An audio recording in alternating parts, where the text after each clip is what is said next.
जो एक लोटा जल देवादिदेव महादेव को चढ़ाया, ये महादेव ने उनकी सुनी और कथा।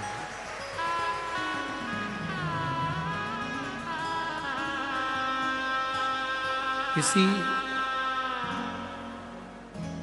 एक की प्रतिज्ञा से नहीं, संपूर्ण क्षेत्रवासियों की प्रतिज्ञा से ये कथा आप और हम तक पहुंची।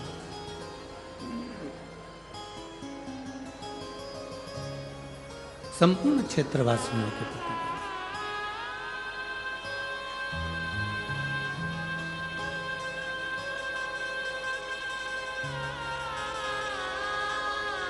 और जब तक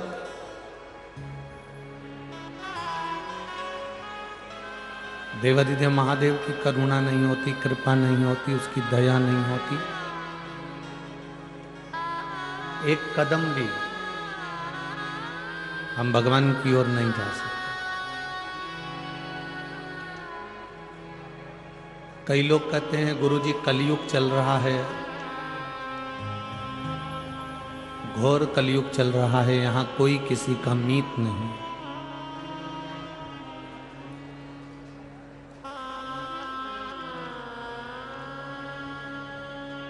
हम कहते हैं भगवान देवादिदेव महादेव से प्रार्थना करो, भगवान शिव को धन्यवाद दो कि इस घोर कलयुग में जहां भाई भाई को मारने दौड़ता है, सास बहू बहू सास का संबंध ठीक नहीं रह पाता है,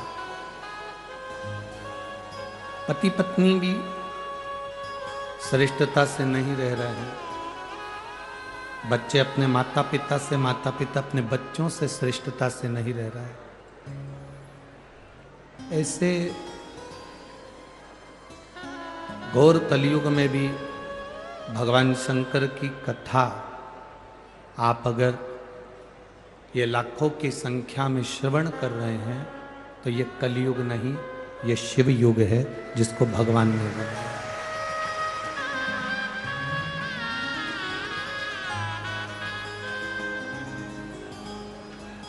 हमारे शरीर में एक हृदय, हमारे शरीर में एक मन, एक हृदय ऐसा होता है जिसको सतयुग कहा जाता है।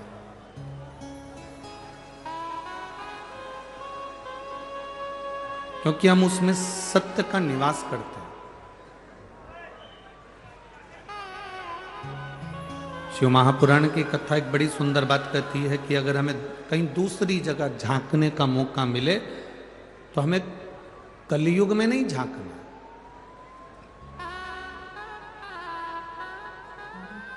यदि हमें कहीं झांकने का मौका मिले तो अपने इस सतयुग में, अपने हृदय में झांक कर देखिए, उसमें तुम्हें बहुत कुछ मिलेगा, बहुत कुछ।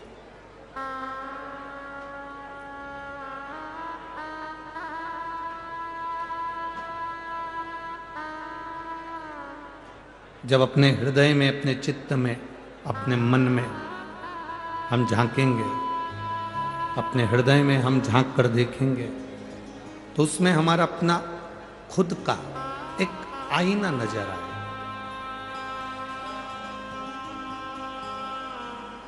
जिस आईने में हम हमारे परमात्मा का दर्शन कर सकते हैं। एक बात हमने पहले भी कही, आज फिर कहते हैं,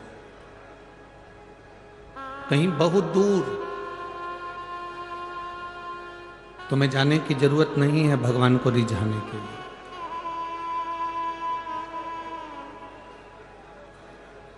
अगर जाना ही है तो अपने भीतर कभी एकांत में बैठकर, आपको जैसे मथुरा कोसी की कथा में कहा था, एकांतेश्वर महादेव।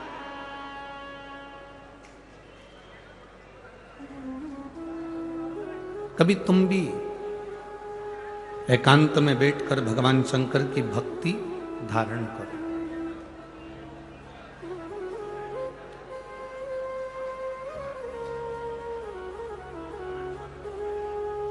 दो चीजें बड़ी कारगर होती है। केवल मात्र 2 हफ्ते भी हम उसको अगर दृढ़ता से कर लेते हैं तो मेरे शंकर की कृपा हम पा लेते हैं। 2 चीजें कारगर,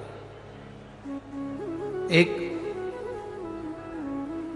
बिना कपट के, बिना छल के, बिना दिखावे के, बिना बेईमानी के, बिना लोभ के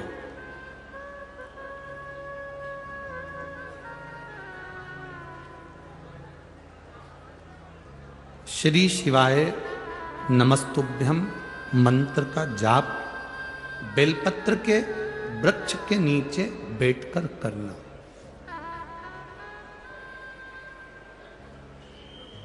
उसमें एक बार आपकी कामना हो जाना चाहिए, उसके बाद तुम्हारे मन में ये नहीं आना चाहिए कि मैं इस कामना के लिए ये व्रत ये जप कर रही हूं। शुरू दिन आप जब बेलपत्र के पेड़ के नीचे बैठे, शुरू दिन जब आप बेलपत्र के वृक्ष के नीचे बैठकर कामना कर कर एक बार अपने मन में आ जाना चाहिए कि मैंने इस कामना से श्री शिवाय नमस्तुभ्यम मंत्र का जाप किया।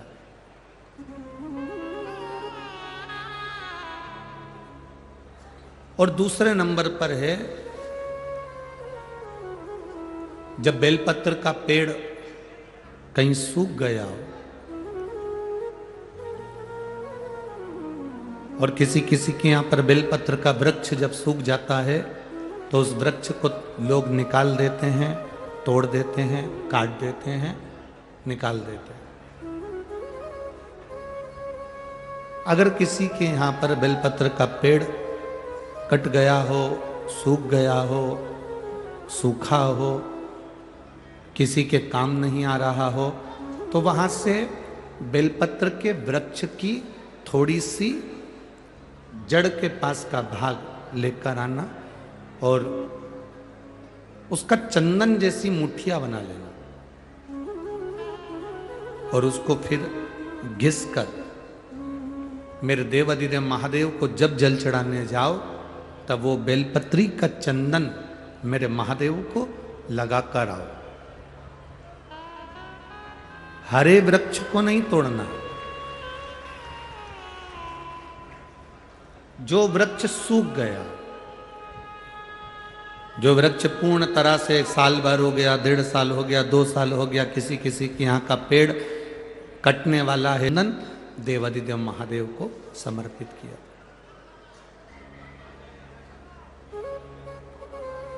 हरे वृक्ष की लकड़ी को नहीं। तुम अगर हरे वृक्ष की लकड़ी को काट कर लिया है, तोड़ कर लिया है, फिर उसको सुखा लिया, सुखाकर तुमने चंदन बनाया, वो श्रेष्ठ नहीं होगा, उसका कोई महत्व नहीं होगा, उसकी कोई मूलता नहीं। शिव महापुराण की कथा तो यहां तक कहती है कि हरे वृक्ष में से जब हम पत्तियां तोड़ते हैं तो उसकी डाली कभी नहीं टूटना चाहिए। वृक्ष में से केवल पत्ती तोड़ो पर डाली ना तोड़ो। फूल में से, फूल के पौधे में से, पुष्प की डाली में से पुष्प तोड़ो पर उसकी डाली कभी मत तोड़ो। तुलसी मां, तुलसी का दल तोड़ो पर डाली कभी नहीं। आंवले के वृक्ष के आंवले तोड़ो पर आंवले की डाली कभी ना तोड़ो। पीपल के वृक्ष के पत्ते तोड़ लो पर पीपल की डाली कभी ना तोड़ो। शमी के वृक्ष के पत्ते तोड़ लो पर शमी के वृक्ष की डाली नहीं तोड़ना चाहिए। कारण क्या होता है? 84 लाख मनुष्य की योनियां हैं और 84 लाख योनियों में से 20 लाख योनि पेड़ पौधे की है। वृक्ष, दुर्वा, पत्तियां, डालियां, ये जितने संपूर्ण ब्रह्मांड में जितने तुम्हें पौधे नजर आते हैं, चाहे वो जल के अंदर नजर आए, थल के अंदर नजर आए, गमले में नजर आए, जैसे तुम्हें पौधे का दर्शन हो रहा है, 20 लाख योनि वृक्ष की है। 20 लाख में। अब 84 लाख में से 20 लाख योनि तो वृक्ष की है। शिव महापुराण की कथा कहती है, हम फूल तोड़ते समय अगर डाली तोड़ देते हैं, हम पत्तियां तोड़ते समय वृक्ष की डालियां तोड़ देते हैं। फूल की जरूरत है, फूल तोड़िए, उसकी डालियां ना तोड़िए।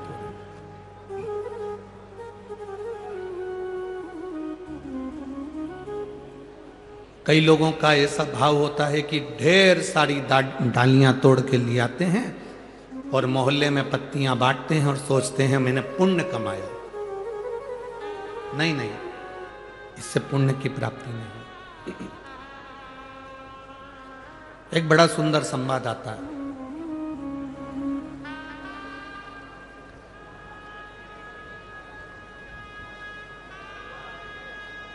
कुर्म पुराण का। एक गिद्ध जंगल में रह रहा है और उस गिद्ध का पूरा परिवार जंगल के अंदर है।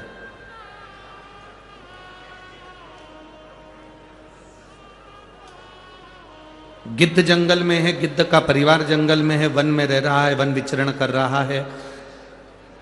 अब गिद्ध करता क्या है? उसका तो काम एक ही है, मांस नोचना, मांस को खाना।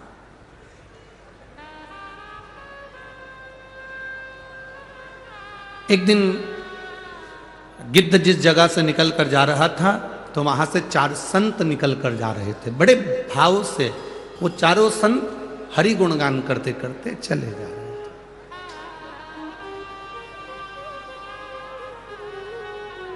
भगवान का भजन करते करते, प्रभु का नाम लेते लेते चले जा रहे। संत तो संत है, जहां से निकलता है वो सुगंध फैलाता हुआ जाता है।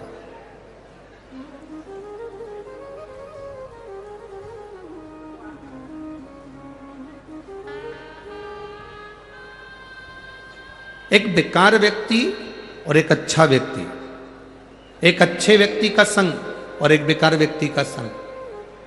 बेकार व्यक्ति का संग नाली के कीचड़ के समान होता है। अगर नाली के कीचड़ को नहीं हिलाओगे, तुम सोचो कि ये बदबू नहीं मारेगा, तो भी वो नाली का कीचड़ उसके पास बैठे रहोगे तो वो बदबू मारेगा ही। और अच्छे व्यक्ति का संग इत्र की तरह होता है, वो जहां से लगा कर जाएगा उसके पास वाले को सुगंध जरूर देता हुआ जाएगा। उसके पास वाले को सुगंध जरूर देगा। अब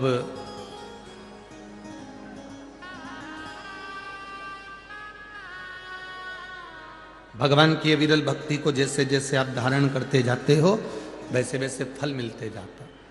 अभी एक भैया एक बेटी को लेकर यहाँ आए थे, आप लोग दर्शन करे थे। उसको गोदी में उठाकर लेकर आए थे।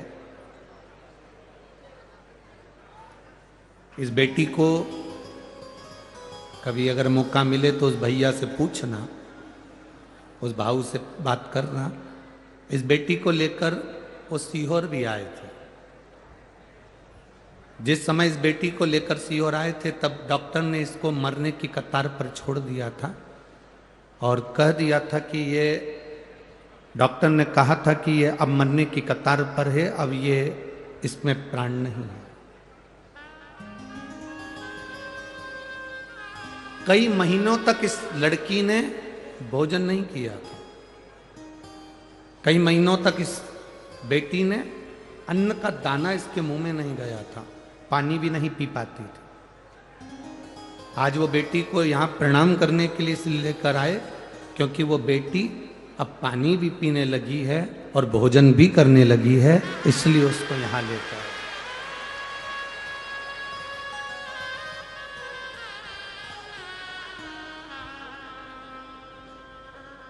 कि बाबा इतना संभाला है,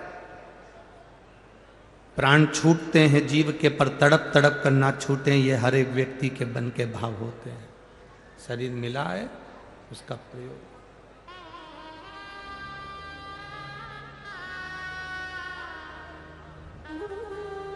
पहले पूरी की पूरी लेटी रहती थी, शुद्ध नहीं थी, देखती नहीं थी।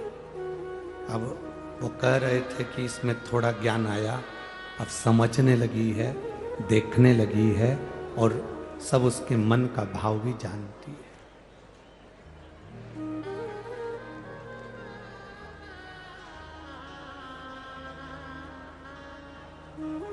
संगत का असर, आपके भजन का असर, आपकी भक्ति का असर जरूर होता। बैठिए, भक्ति का असर जरूर होगा, संगत का असर जरूर होगा, वो छूटेगा नहीं।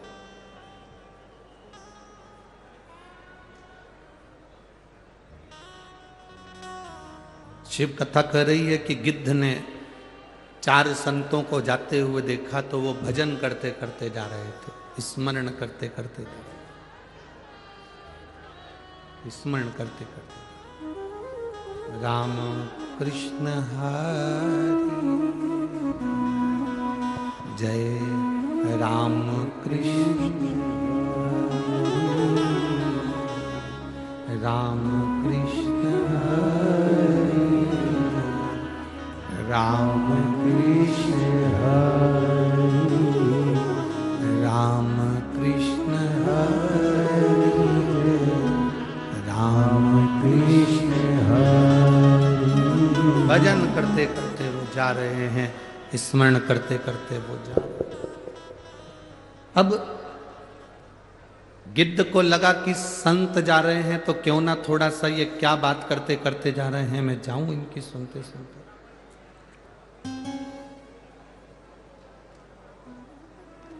आप में से कई लोग ऐसे हैं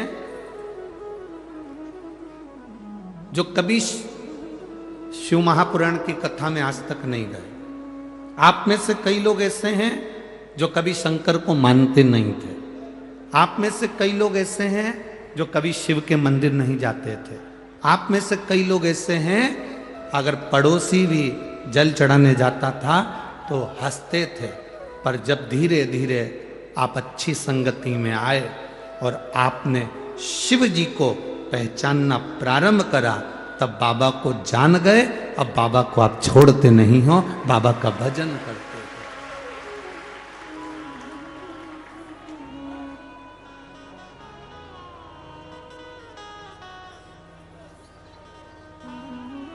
कल एक पत्र था, कोई विपिन जी हैं, उन्होंने लिखकर भेजा था, नीचे इसमें रखा होगा, ढूंढेंगे समय लगेगा।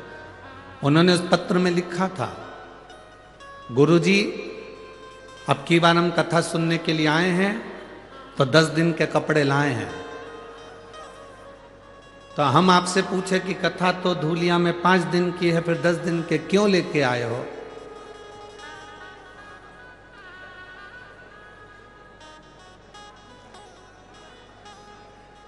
आगे कहां की तैयारी है ये देख लो। हम तो बोले ही नहीं। 10 दिन के कपड़े लेकर आए, 5 दिन कार्तिक महीने में यहां सुनेंगे, 5 दिन कार्तिक के महीने में 21 तारीख से लेकर 25 तारीख तक नासिक में कार्तिक के विराम पर पचवीगन में विराम के 5 दिन का आनंद लेते हुए देव दीपावली शिव महापुराण की कथा 2 बजे से 5 बजे तक नासिक में श्रवण कर लेंगे।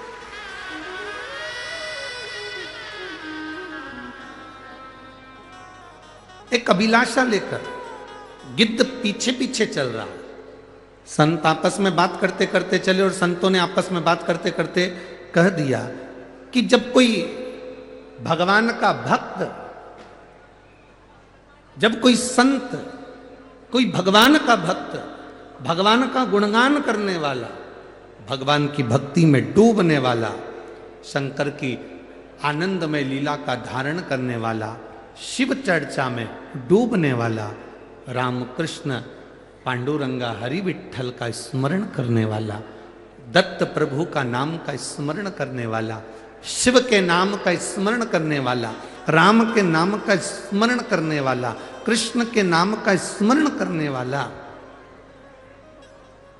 जब कोई श्रेष्ठ भक्त कहीं से निकलता है तो उसके चरण की जो रज होती है उस रज में अगर गिद्ध के पंख भी उस रज का स्पर्श कर लेते हैं तो गिद्ध के पंख भी सोने के हो जाते हैं। गिद्ध के पंख भी सोने के हो जाते हैं। ये गिद्ध ने सुन लिया। अब गिद्ध को लगा मैं तो इतना मांस खाता हूं, मैं तो नोच नोच कर लोगों के मांस के छीतड़े निकाल देता हूं, और मेरे जैसे पापी के पंख भी क्या सोने के हो सकते हैं? मैं भरोसा नहीं करता, मैं विश्वास नहीं करता।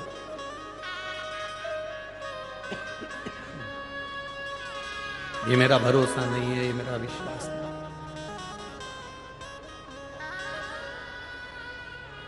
कई लोग हैं, क्या ऐसा होता है?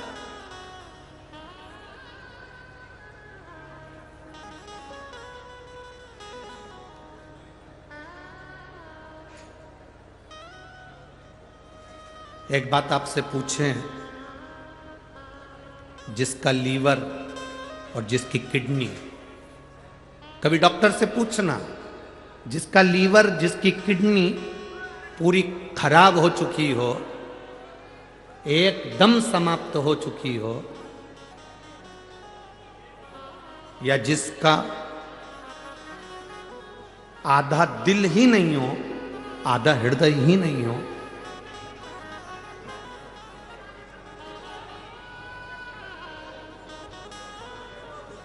तो वो क्या संसार में बहुत दिन टिक सकता है? बहुत दिन रह सकता है?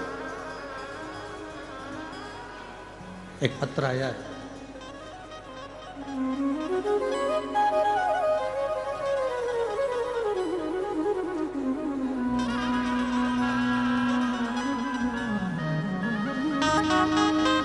सो कांचन सचिन पाटिल, कचगांव, तहसील 40 गांव, जिला जलगांव।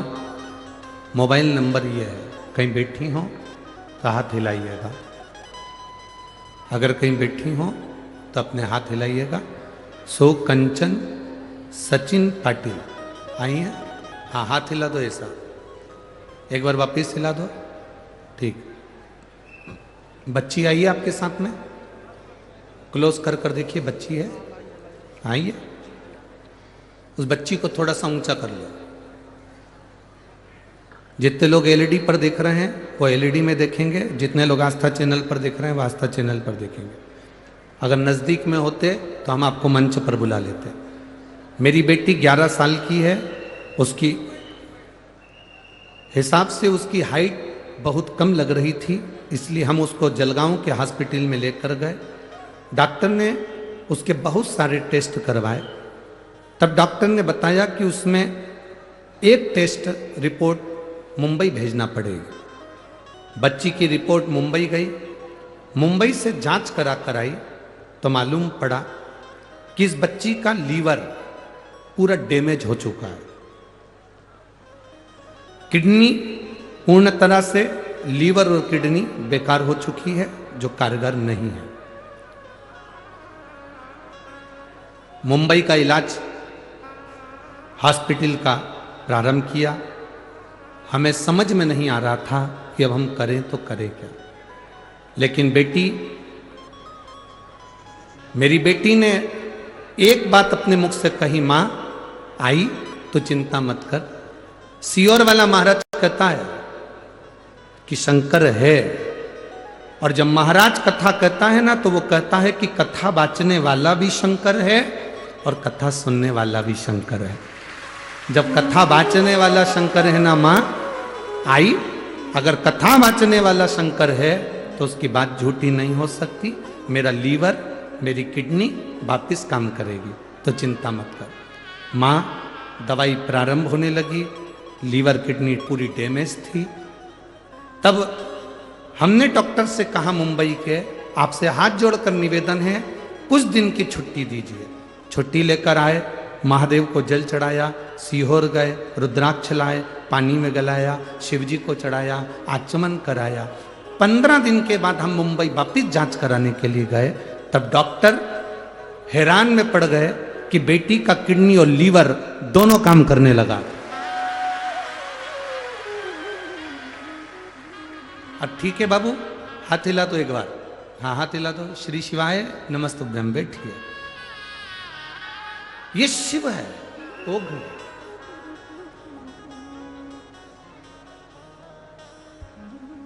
तेरी कृपा बिना न हिले एक भी अणु, लेते हैं श्वास तेरी कृपा से तनो तनो।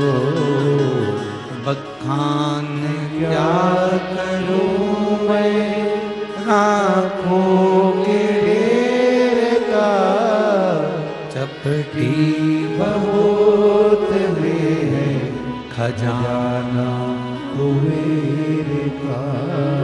हे गंगाधार मुक्ति द्वार ओमकार तू, भोले ओमकार तू।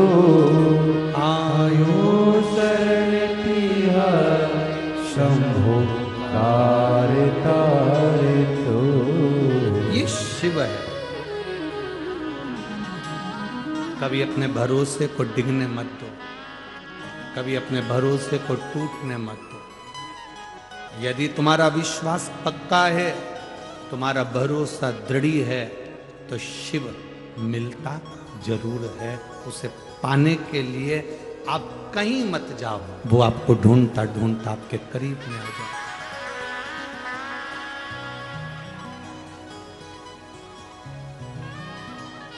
क्यों नहीं सुनेगा? शिव कथा कह रही है, भगवान देवादिदेव महादेव का चरित्र करा, गिद्ध ने विश्वास नहीं करा। कोई शंकर की चर्चा करने वाला, कोई शिव नाम का गुणगान करने वाला, कोई शंकर की भक्ति को धारण करने वाला, क्या उसके चरण की रज भी हमारे पंख को, गिद्ध के पंख को सोना कर सकता?